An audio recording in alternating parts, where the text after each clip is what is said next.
आज हम आपको स्टैटिस्टिक्स का टॉपिक मीडियन बताने जा रहे हैं। मीन आपका खत्म हो चुका है। अब मीन के आगे हम लोग मीडियन की तरफ चलते हैं। ठीक है, मीडियन में भी तीन टाइप्स होंगे आपको, individual series, discrete series and continuous series. जिस तरह से हमने मीन में तीन टॉपिक पढ़े, इंडिविजुअल सीरीज का, डिस्क्रीट सीरीज का, कंटिन्यूअस सीरीज का, उसी तरह हम मीडियन को भी अगर करेंगे तो तीन ग्रुप में ही करेंगे, individual series, discrete series, continuous series. तो चलिए हम लोग आगे बढ़ते हैं।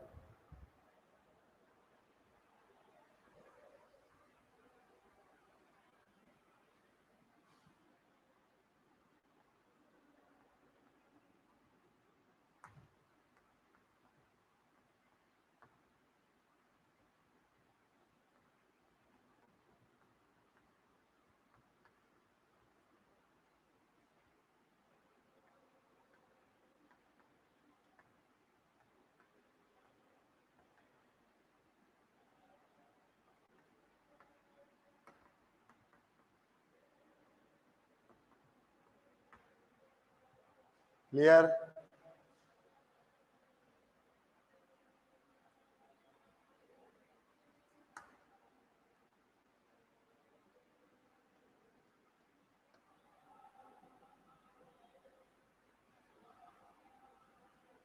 ये देखिए, इंडिविजुअल सीरीज से हम लोग आगे बढ़ते हैं।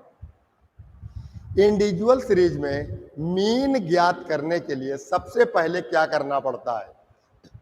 तो चाहे इंडिविजुअल हो, चाहे डिस्क्रीट हो, चाहे कंटिन्यूअस हो, व्यक्तिगत श्रेणी, खंडित श्रेणी एंड वर्गांतर श्रेणी, तीन ग्रुप में किसी भी सवाल को हम करेंगे यहाँ पे। लेकिन सबसे मेन, जैसे कि मीन में हमें किसी बातों पर विशेष ध्यान नहीं देना था, लेकिन मीडियन में हमें हर बातों का विशेष ध्यान देना है। नंबर एक, क्या ध्यान देना है कि जो भी पद लिखे जाएंगे, जो भी पद लिखे जाएंगे, सबसे पहले वो क्रम में होने चाहिए। हम सवाल को ascending order and descending order, आरोही क्रम और अवरोही क्रम में भी लिख के कर सकते हैं, आरोही क्रम में भी कर सकते हैं, अवरोही क्रम में भी लिख के कर सकते हैं। बट यहां हम लोग आरोही क्रम में ही सवाल को लिख के हल करने का प्रयास करेंगे। क्लियर हो गया? कहने का मतलब ये जरूरी नहीं कि सवाल आरोही क्रम में ही हो, अवरोही क्रम में हम अगर लिख देंगे तो नहीं सॉल्व होगा। नहीं, या तो आरोही क्रम में लिख के सॉल्व कर लेंगे या अवरोही क्रम में लिख के सॉल्व कर लेंगे, असेंडिंग ऑर्डर में भी एंड डिसेंडिंग ऑर्डर में भी। लेकिन बट शर्त यह है कि क्रम में होना चाहिए, यह नहीं कि किसी भी क्रम में ना हो, क्रम में हो। असेंडिंग ऑर्डर के लिए अलग फार्मूले का प्रयोग किया जाता है, डिसेंडिंग के लिए अलग फार्मूले का प्रयोग किया जाता है, लेकिन क्रम में होना चाहिए, सबसे मस्ट बात। तो मीडियन को ज्ञात करने के लिए वो किसी भी ग्रुप का हो, इंडिविजुअल हो, डिस्क्रीट हो, कंटीन्यूअस हो, लेकिन हमें सबसे पहले क्रम में लाना पड़ेगा। क्रम में लाने के बाद ही हम आगे सवाल करते हैं। क्लियर हो गया इतना? दूसरी बात अभी से थोड़ा सा बता दे रहे हैं कि जैसे कंटीन्यूअस में आएंगे तो कंटीन्यूअस में आपको हमने मीन में बताया था कि दो बातें आती हैं, एक इंक्लूसिव और एक एक्सक्लूसिव, समावेशी श्रेणी और अपवर्जी श्रेणी। तो मीन में ये बातों का कोई भी विशेष ध्यान नहीं गया था कि क्या है, इंक्लूसिव करना है कि एक्सक्लूसिव करना है। जिस फॉर्म में है उसी फॉर्म में हमने सवाल का आंसर दे दिया। इंक्लूसिव है तो इंक्लूसिव, एक्सक्लूसिव है तो एक्सक्लूसिव में दे दिया, अर्थात समावेशी एंड अपवर्जी, कोई फर्क वहां पे नहीं पड़ा। बट मीडियन के लिए अगर सवाल इंक्लूसिव में है तो हमें उसको एक्सक्लूसिव में चेंज करना पड़ेगा और तब जाके हमारा मीडियन फाइंड किया जा सकता है, अदरवाइज मीडियन हमारा फाइंड नहीं हो सकता। क्या कहा हमने कि अगर सवाल हम कंटीन्यूअस सीरीज में पहुंच गए और वहां पे जो क्वेश्चन है वो इंक्लूसिव में दे दिया गया, तो हमें उसको पहले किस में रिप्लेस करना पड़ेगा? एक्सक्लूसिव में। यानी समावेशी श्रेणी को अपवर्जी श्रेणी में बदलना पड़ेगा, उसके बाद ही मीडियन फाइंड किया जा सकता है। चलिए आगे बढ़ते हैं। सबसे पहले यहां पर है 1 4 5 3 2। तो हमने देखा ये तो किसी क्रम में नहीं है, इंडिविजुअल सीरीज है, एक केवल कॉलम दिया है, अर्थात किस श्रेणी का सवाल है, इंडिविजुअल सीरीज। इंडिविजुअल सीरीज में भी हमने आपसे बताया कि इंडिविजुअल सीरीज के भी क्वेश्चन को सबसे पहले हमें क्रम में रखना होता है। तो चलिए हम लोग असेंडिंग ऑर्डर में रख लेते हैं। तो इसकी जगह पे ये नया एक्स बना देते हैं, 1 2 3 4 5, 1 2 3 4 5। क्लियर हो गया। अब इसको हमने बनाया और यहां पे हम पदों n काउंट करते हैं, n बराबर 1 2 3 4 5। यहां पे हमने देखा कि n की वैल्यू कितनी आ गई, 5 आ गई। तो देखिए n भी यहां पे इंडिविजुअल सीरीज में n बहुत वैल्यू रखता है। n क्या वैल्यू रखता है, n को हम दो पार्ट में हल कर देंगे। एक पार्ट में अगर n इवन है तो उसके लिए थोड़ा सा अलग करना पड़ेगा, और ऑड है तो इसका समाधान हल्के में हो जाएगा। चलिए आगे बढ़ते हैं। यहां n की वैल्यू क्या है, 5। 5 मीन्स ऑड है, यहां n जो है हमारा ऑड है। यहां ब्रैकेट में हम आपको लिख भी दे रहे हैं कि n क्या है, यहां पे हमारा ऑड दिया है। और जब ऑड दिया जाता है तो मीडियन ज्ञात करने के लिए क्या होगा, स्मॉल एम। स्मॉल एम से अभी हम डिनोट कर रहे हैं, मीडियन को कैपिटल एम से डिनोट करेंगे। स्मॉल एम हम अभी लिख रहे हैं, आपकी मीडियन नहीं है ये। n प्लस 1 बाई 12 वैल्यू, यहां पे टर्म ऑफ वैल्यू लिख सकते हैं हम लोग। तो स्मॉल एम क्या बोल रहा है हमारा, स्मॉल एम ये बोल रहा है कि n plus 1 by 12 term of value, ये बोल रहा है। तो यहां पे हम क्या गए, n कितना है, 5, तो 5 प्लस 1 अपॉन 2, 516 अपॉन 2 बराबर थर्ड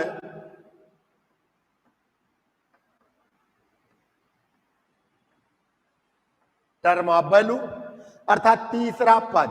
तो ऊपर से ही हम लोगों को थर्ड पद देखना पड़ेगा, 1 2 3। तो हमने देखा तो यहां पे मीडियन जो है हमारा वो क्या आ गया, 3 आ गया। तो देखिए समझने के लिए आप समझ गए होंगे, बट सबसे पहले आपको क्या करना है कि जो समझने के लिए आप समझ गए होंगे, बट सबसे मेन हमने क्या कहा कि सबसे पहले आपको क्या करना है कि जो भी पद आपके पास दिए गए हैं उन पदों को आप आरोही क्रम में लिख दीजिए, एसेंडिंग ऑर्डर में लिख दिए। एसेंडिंग ऑर्डर में लिखने के बाद n को काउंट कर लीजिए कि n इवन आ रहा है कि n ऑड आ रहा है। इवन के लिए अलग तरीका है, ऑड के लिए अलग तरीका है। तो अभी हमने n को यहाँ पे ऑड बताया, तो ऑड में n क्या है हमारा, 5 था। 5 तो फार्मूला क्या हुआ, n plus 1 upon 2, 5 plus 1 upon 2 6 upon 2 बराबर थर्ड वैल्यू। तो तीसरे पद की वैल्यू क्या है, तीसरे पद की वैल्यू हमारी यहां पे कितनी है, थर्ड ही है। So that is answer, median is equal to 3। Second आइए,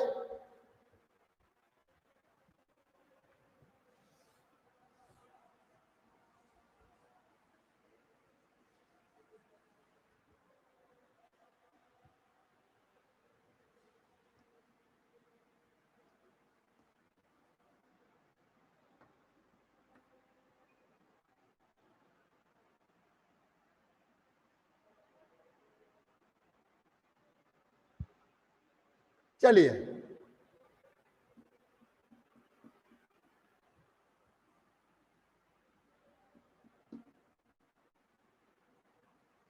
हाँ, ये हमारा एक्स दिया है। तो जब ये x दिया है तो हमने इसको देखा कि ये क्रम में नहीं है। अगर क्रम में होता तो हमें क्रम में चेंज करने की जरूरत नहीं थी, लेकिन क्रम में नहीं है तो इसको पहले हम क्रम से लिख लेते हैं असेंडिंग ऑर्डर में। चलिए सबसे पहले क्या आएगा यहाँ पे 3 के बाद 5 के बाद 7, लेकिन यहाँ पे देखिए एक 7 और 2 7 है, डबल 7 है तो डबल आ जाएंगे लगातार। 7 के बाद 8 के बाद 9 के बाद 10 11 और 12 1 2 3 4 5 6 7 8 9 काउंट कर लिया, n की वैल्यू 9 आ गई और ब्रैकेट में हमने इसको ऑड लिख दिया। तो हमने देखा कि अभी भी मैंने आपको ये भी क्वेश्चन है ऑड वाला ही एक और बता रहे हैं। तो सबसे पहले पद को लिखा, पद क्रम में नहीं थे उसको हमने क्रम में चेंज किया और क्रम में चेंज करने के बाद हमने n को काउंट किया। n कितना निकला हमारा 9, जो कि 9 एक ऑड नंबर है। 9 एक ऑड नंबर है। तो ऑड नंबर का फार्मूला हमने आपको बताया n + 1/2 टर्म ऑफ वैल्यू, कि n/2 में पद का मान। तो n + 1/2 यानी 9 + 1/2 टर्म ऑफ वैल्यू।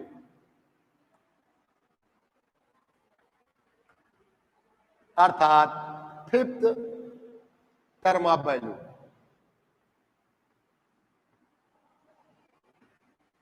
तो 9 एक 10, 10/2 5। तो मीडियन हमारा क्या निकलेगा? मीडियन इक्वल टू 5वें पद का मान। मीडियन क्या होगा? जिसको हम एम से डिनोट कर रहे हैं। तो मीडियन बराबर 5वें पद का मान। तो 5वां पद देख लेते हैं, लेकिन देखेंगे कहां पे? क्वेश्चन में, कि जो हमने क्रम में व्यवस्थित करके रखा है, जो हमने क्रम से व्यवस्थित करके रखा है उसी में ऊपर से 5वां पद 1 2 3 4 5, दैट इज आंसर। तो 5वें पद में हमें क्या मिला? 8। तो यहां पे हमारा मीडियन का आंसर कितना आ गया? 8 आ गया। तो हमने देखा कि सबसे पहले क्रम में रखिए, क्रम में रखने के बाद n को काउंट कर लीजिए। यदि n ऑड है तो n + 1/2 का फार्मूला अप्लाई कर दीजिए और जो पद आएगा उस पद की वैल्यू ऊपर से गिन लीजिए। तो ये कहलाता है मीडियन। सेकंड चलते हैं अब हम।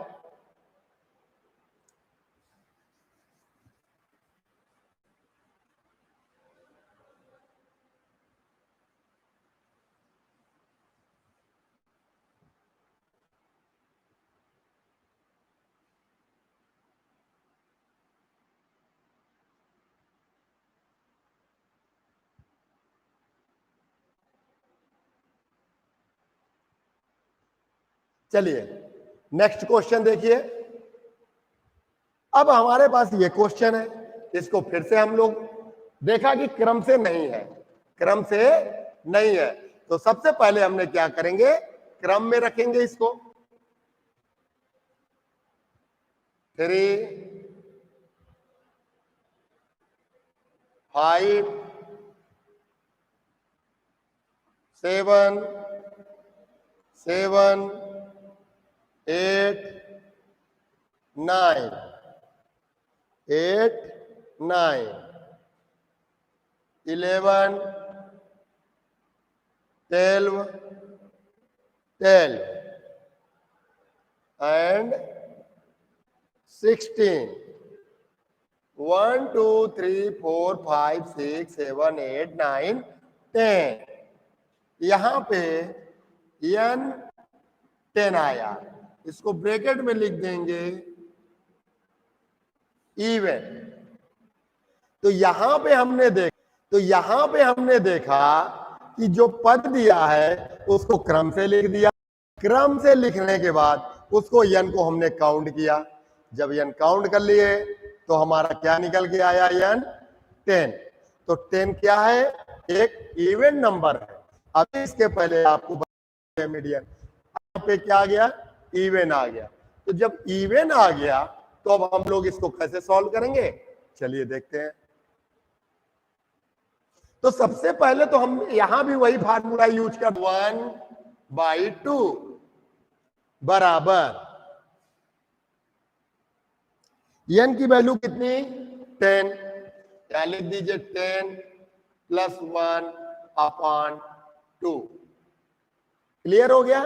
फिर इसको 11/2 बराबर, यहां पे देखिए ये आ गया हमारा 5.5। क्या कहा हमने कि अगर इवन है, अगर इवन है तो इवन है यानी 10 पद हैं, तो 10 पद होने के बाद ये क्या आ गया 10 + 1/2, जैसे वहां पे किए हम n + 1/2, यहां पे भी हमने कर दिया 10 + 1/2। 10 + 1/2 यानी 11/2। 11/2 की वैल्यू आ गई 5.5। That clear. अब यहां पे ये समझना है कि 5.5, तो क्या आपको, जैसे कि इसके पहले हमने पता पांचवा पद, हमने पांचवा पद गिन लिया 1 2 3 4 5, छठवां पद 1 2 3 4 5 6। लेकिन यहां पे ऐसा नहीं है, यहां पे ऐसा नहीं है, यहां पे 5.5 आया, जो कि किसी को गिनेंगे तो 5.5 नहीं प्रॉब्लम आ गई। तो ये प्रॉब्लम कहने के लिए है, लेकिन कोई ये प्रॉब्लम नहीं है। इसको कैसे आप सॉल्व कर लेंगे चुटकी में, ये 5.5 लिखा है, यानी कि समझिए कि 5.5 कहां पे पाया जाता है, तो 5 और 6 के जस्ट बीच में 5.5 आता है।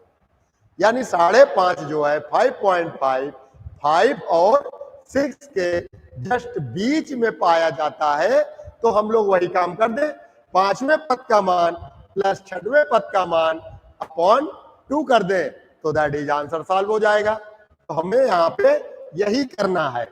ये ध्यान दीजिए, ये क्या है 5.5। तो जब 5.5 है तो 5.5 हो तो यानी ये 5 और 6 के बीच का है। अगर इसी तरह एक और समझ लीजिए, जैसे सपोज दैट n,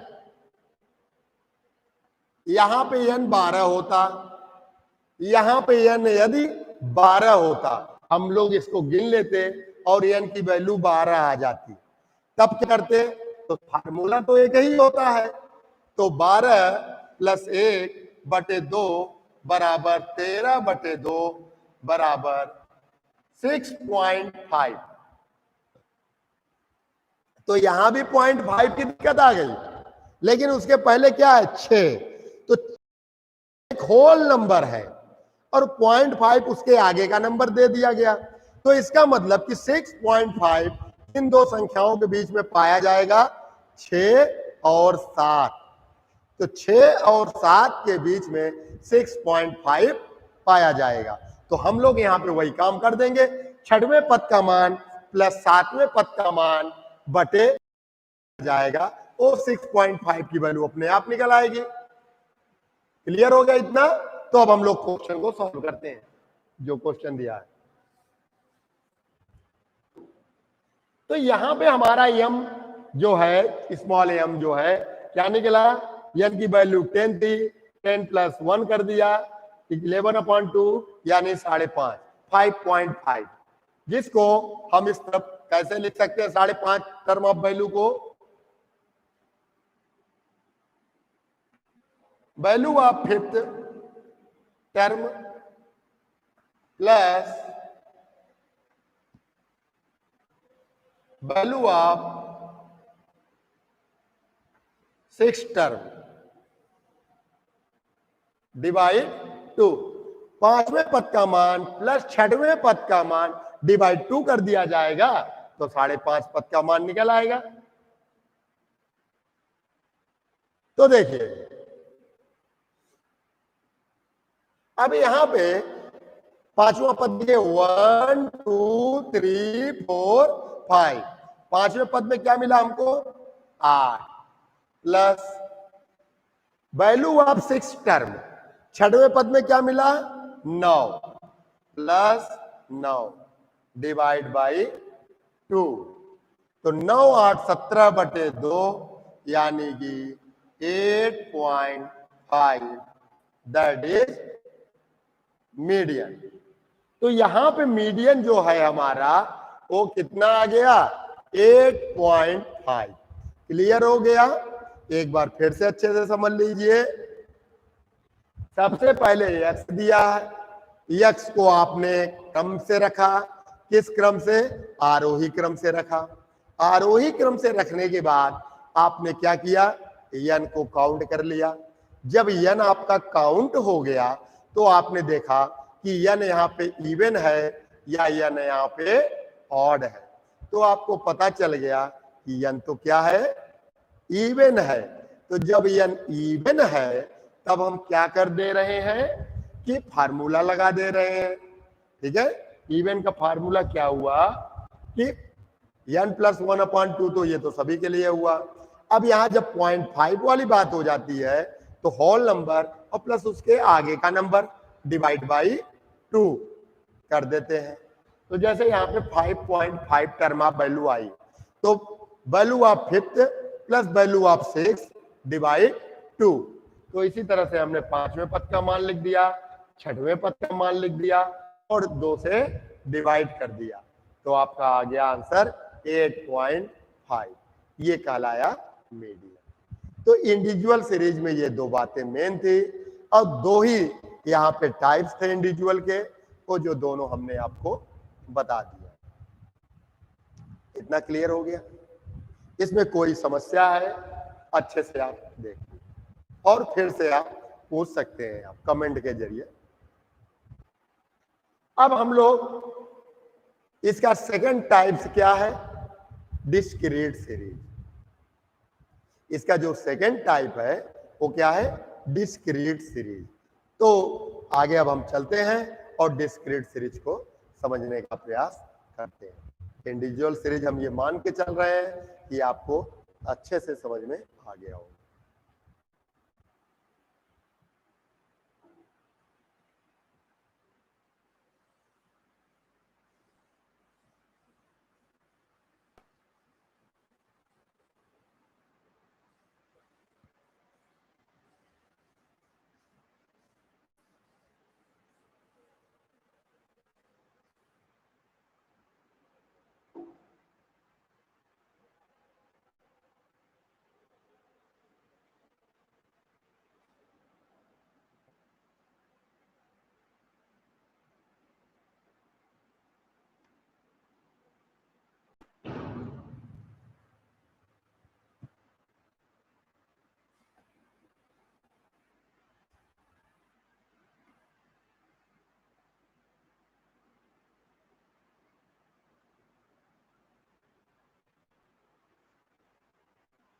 अब हम लोग किसकी बात कर रहे हैं, हम लोग बात कर रहे हैं डिस्क्रीट सीरीज।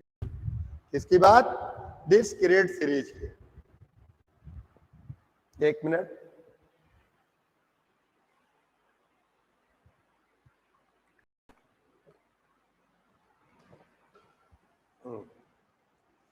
हम लोग बात कर रहे हैं डिस्क्रीट सीरीज की। तो जैसे ही डिस्क्रीट सीरीज चालू हुई हमने देखा कि यहां पे दो पद आ गए, एक x और एक m। इंडिविजुअल सीरीज में मैंने केवल एक ही कॉलम के सवाल पढ़े, वो वहां पे x था। हमने मीन भी पढ़ा, तो मीन भी क्या हुआ कि उसमें भी जब भी डिस्क्रीट और कंटिन्यू आ गया तो दो दो कॉलम आ गए। और वही चीज यहां पे सीरीज में जाए तो हमने देखा कि डिस्क्रीट सीरीज में भी दो कॉलम आ गए, एक x और एक m। कितना क्लियर हो गया? बट सबसे मेन बात क्या है यहां पे कि मीन में हमें कुछ अलग से नहीं करना पड़ता था, लेकिन यहां पे हमें क्या करना पड़ा, सबसे पहले हो जाएगा यानी उसको भी हमें उसी आधार से रखना पड़ेगा। मतलब हम यप को क्रम में नहीं रखेंगे, हमें क्रम में रखना है किसको, यक्स को, लेकिन यक्स के आधार पर यप को ऑटोमेटिक हमें रखना पड़ेगा, व्यवस्थित करना पड़ेगा। सबसे मेन बात यहां पे भी वही है जो कि अभी इंडिविजुअल सीरीज में आपने पढ़ी कि अगर कोई भी पद दिया गया है तो पहले उसको देखिए कि क्रम में है कि क्रम में नहीं है। अगर क्रम में है तो फिर आप उसको आगे सवाल सॉल्व करेंगे, आप परेशान नहीं होंगे। लेकिन अगर क्रम में नहीं दिया गया है तो पहला आपका कार्य क्या होगा, उसको क्रम से रखना। आइए चलते हैं। ये एक्स दिया है, हमने एक्स देखा कि 3 7 5 2 4 इतना लिखा है, बट ये क्रम से नहीं है। तो आइए हम लोग नया एक्स डिनोट करते हैं और आगे चलते हैं।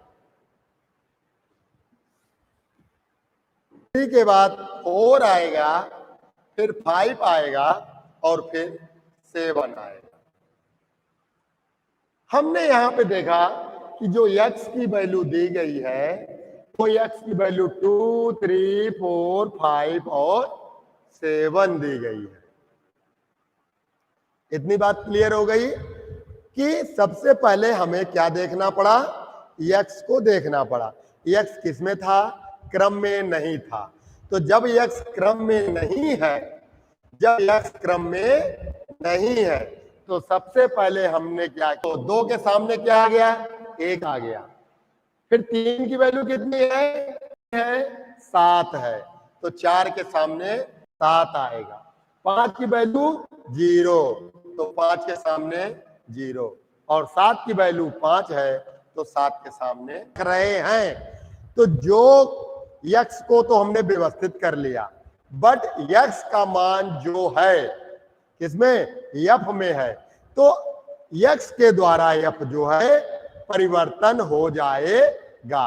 यहां हम यफ को परिवर्तन नहीं कर रहे हैं, हम कर रहे हैं किसको परिवर्तन, x को क्रम में कर रहे हैं। तो जब हम x को क्रम में कर रहे हैं तो x के पदों की जो भी फ्रीक्वेंसी है पहले, उस नंबर की फ्रीक्वेंसी उसके सामने हमें रखना ही होगा। ये मेन बात। 3 की फ्रीक्वेंसी 2 है तो 3 की फ्रीक्वेंसी 2 ही रहनी चाहिए, फ्रीक्वेंसी नहीं बदलेगी कि आपने x को बदल दिया और f ऐसे ही उतार दिया, तब तो गलत हो जाएगा। x को आपने क्रम में कर दिया और f को आपने टच ही नहीं किया तो गलत हो जाएगा। x को उतारने के बाद x के जो भी पद है वो उनके सामने आने चाहिए। तो 2 की वैल्यू 1, 3 की वैल्यू 2, 4 की वैल्यू 7, 5 की वैल्यू 0 और 7 की वैल्यू 5, इतना हो गया। यहां तक क्लियर हो गया। अब हम लोग इसके बाद क्या करते हैं, इसके बाद कुछ नहीं करते, एक हम लोग कॉलम नया प्रिपेयर कर लेते हैं,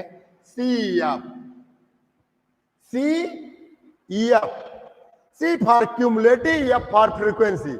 ये सी एफ किस कॉलम से बनेगा, सी एफ जो है एफ के कॉलम से ही बनाया जाएगा। जो हमारा एफ का कॉलम पहले से प्रिपेयर है, इसी एफ के कॉलम के थ्रू ही हमारा सी एफ का कॉलम प्रिपेयर होगा। इतनी बात क्लियर हो गई। कहने का मतलब सी एफ क्यूमुलेटिव फ्रीक्वेंसी मतलब संचयी बारंबारता, जिसको हम लोग बोलते हैं हिंदी में संचयी बारंबारता। तो संचयी बारंबारता यहां पे हमारी जो आएगी वो क्या आएगी कि यप के थ्रू हमें सी एफ बना, 1 की जगह 1 लिख दीजिए, 1 की जगह 1। अब ये जो नेक्स्ट है ये इसमें प्लस करते जाइए बस, 1 की जगह 1। ये जो 2 है तो 2 और 1 कितना हो गया 3, 1 से 1 बन गया, 1 से 1 बन गया, 2 से 2 और ये ऊपर का 1, तो 2 और 1 कितना हो गया 3। अब ये 7 जो है तो 7 7 है तो 7 और ये 3 प्लस हो जाएगा, तो 7 और 3 कितना हो गया 10 हो गया। फिर ये 10 और ये 0, कितना हो गया? 10 हो गया। अब ये 5 के सामने तो 5 और इसके ऊपर का CF प्लस कर देंगे तो 5 और 10 कितना हो गया? 50। तो क्लियर हो गया आपको कि इस तरह से हमारा CF बनता है। एक बार और समझ लीजिए, अगर आपको यहां पे CF क्लियर नहीं हुआ तो फिर से समझ लीजिए। कहने का मतलब कि जो पहले है वो उतर गया, 1 का 1, 1 का 1 उतर गया। अब 2 का CF तैयार करना है तो 2 ले लीजिए और ये जो पहला CF है इसको उसमें प्लस कर दीजिए, तो 2 + 1 तो 7 और 7 के पहले वाला CF 3, तो 7 और 3 कितने हो गए? 10 हो गए। 0 और +10 10 हो गए। 5 + 10 15 हो गए। यह क्लियर हो गया। अब यहां पे क्या करते हैं? मीडियन। वही स्मॉल एम में हम अगर जाते हैं तो स्मॉल एम हमें ये बताता है कि इतने की वैल्यू, इतने टर्म में वैल्यू आपको मिलेगी, और उस वैल्यू को हम, जो वैल्यू आएगी उस वैल्यू को हम मीडियन कहते हैं।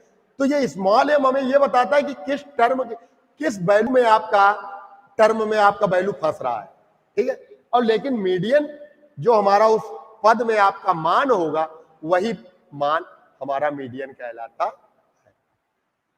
तो यहां पे हमने देखा कि स्मॉल एम का फार्मूला क्या हो रहा है यहां पे? n+1/2 term of value.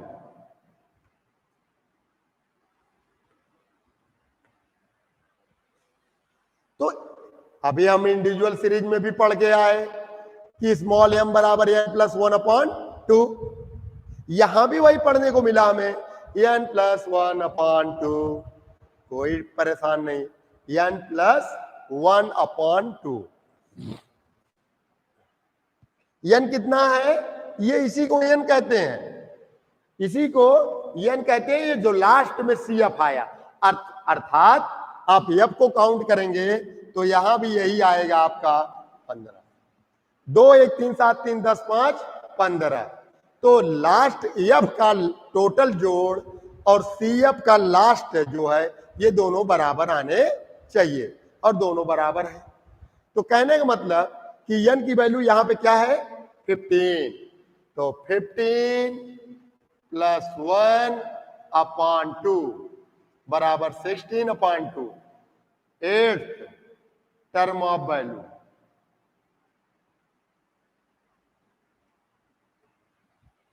तो स्मॉल एम ने हमको क्या बताया कि 8वें पद का मान, स्मॉल एम ने क्या बताया कि 8वें पद का मान ही मीडियन होगा।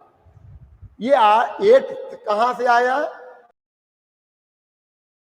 फार्मूला होता है n+1/2, 15 + 1/2, 15 1 16/2 यानी 8 टर्म ऑफ वैल्यू। अब ये मेन ये है कि ये 8th कहां है, 8th टर्म कहां पे है। तो CF के कॉलम में जाएंगे और CF के हम आएंगे। क्या 1 के अंदर एक 8th आ रहा है? नहीं। 3 के अंदर? नहीं। 10 के अंदर? हाँ, 10 के अंदर 8 पाया जा रहा है। तो यहां से लेके ये जो 8th है, ये 8th किसके अंतर्गत मिल रहा है?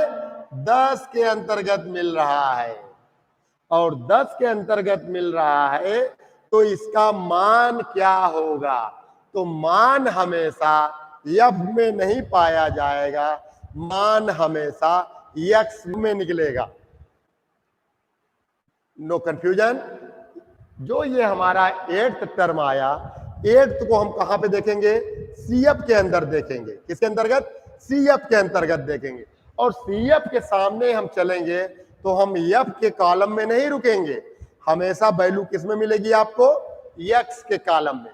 F क्या होता है? F फ्रीक्वेंसी होती है। तो F के कॉलम में देखने की जरूरत आपको नहीं।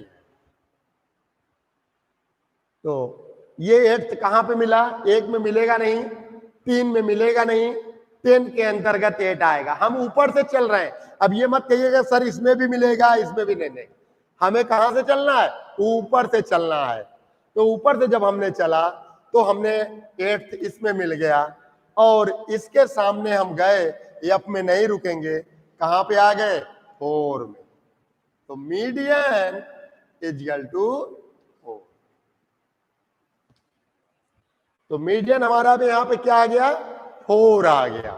तो कहने का मतलब कि इस तरह से डिस्क्रीट सीरीज का सवाल लगाया जा सकता है। तो डिस्क्रीट सीरीज में कोई दिक्कत नहीं है। सबसे मेन क्या है? यक्स है, एफ है। तो परेशानी क्या होगी आपको हल्की सी, कि यक्स को आप किसमें बदल लेंगे? क्रम से। तो जब आप यक्स को क्रम से बदल लेंगे तो उसी के आधार पे जो यक्स के फ्रीक्वेंसीज है उनको उन्हीं के सामने ले आके रख देंगे। जो पहले यक्स के पदों की फ्रीक्वेंसी थी उसको उसी के आधार पे क्या कर लेंगे? व्यवस्थित कर लेंगे। तो जब यक्स और एफ आपका प्रिपेयर हो जाएगा तो एफ के थ्रू अब आप एक नया कॉलम प्रिपेयर करेंगे, उसका क्या नाम है? C F. जब सी एफ प्रिपेयर हो जाएगा तो एफ का टोटल और सी एफ के एकदम लास्ट का नंबर, ये दोनों एक होने चाहिए, मैच करना चाहिए। इसके बाद आपका फार्मूला लगेगा n प्लस 1/2, n प्लस 1/2। इसमें फार्मूला लगा दीजिएगा। जैसे यहां पे आया 8th टर्म ऑफ वैल्यू, 8वें पद का मान। अब ये 8वां जो पद है ये हमको कहां पे मिल रहा है? तो हम सी एफ वाले कॉलम में ऊपर से देखते हैं कि किस घर में 8 हमको मिल